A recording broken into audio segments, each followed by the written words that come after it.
Well, that was definitely a Spider-Man movie. And I think they're going to have to change the lyrics to the Spider-Pig song from The Simpsons. Most definitely. And it's nice to see Nicolas Cage back in action. No questions asked. I think he's been forgotten on one side and then remembered on the other side. Definitely a show stealer in Snowden. The Spider-Verse. What could not have been a great animated film? I don't even know what kind of animation this is. Definitely computer in one half, but the other half I'm not sure what the other... This was a different kind of animation. I've never seen anything quite like it before. It was definitely comic book-like animation. And just like the Lego Batman movie, there was a lot of multiple different characters, different universes, but the only difference was there was only one villain. And whereas the Lego Batman movie had multiple villains. Anyways, I have to say, this is by far the best animated film I've seen. There have been films that combine computer animation and live action, such as Ready Player One. Anyways, here's what we got. After this young man named Miles gets bitten by a radioactive spider, his own story begins. And who trains him? Well, none other than Spider-Man. Okay, not his Spider-Man. A Spider-Man from an alternate reality.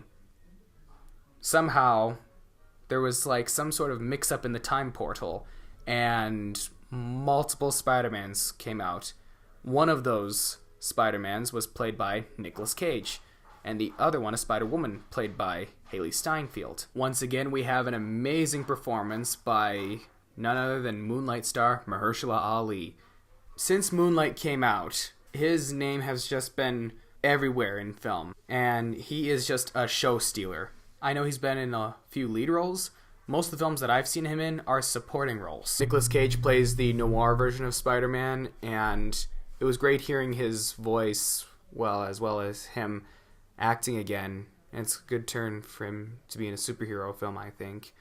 And I think this is kind of his comeback. To me, it felt like a comeback for him when I watched it, so that's just me talking personally. All I can say about the Spider-Verse is it was worth it. It is not a waste of time. I know a lot of people aren't one for animation films, but seriously, if you are a Spider-Man fan, you're going to enjoy this film a whole lot. And really, it's just the whole originality that I enjoy. Sure, there's acting and the plot. It wasn't... Unfortunately, some animated films are not the best of options, but this one is good because of its plot line and it's entertaining.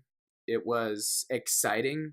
You can feel the energy watching it. And really, if it's a movie that you feel, then that's a good movie. That's how Roger Ebert described it, and he's right. If you feel the movie, then that's a good movie. Knowing that New Year's Eve is just days away from now, it's a good movie to watch before the year ends. It's definitely worth your time, and I think as soon as you're out of the theater on New Year's Day or New Year's Eve, you're going to say, hey, I still got time, let's celebrate New Year's Eve, That is that. And the way I will rate Spider-Man Into the Spider-Verse is it's a 10 out of 10 movie. And that's that. What will I review next? Well, unfortunately, Holmes and Watson doesn't seem popular at the moment. And Bumblebee seems to be big.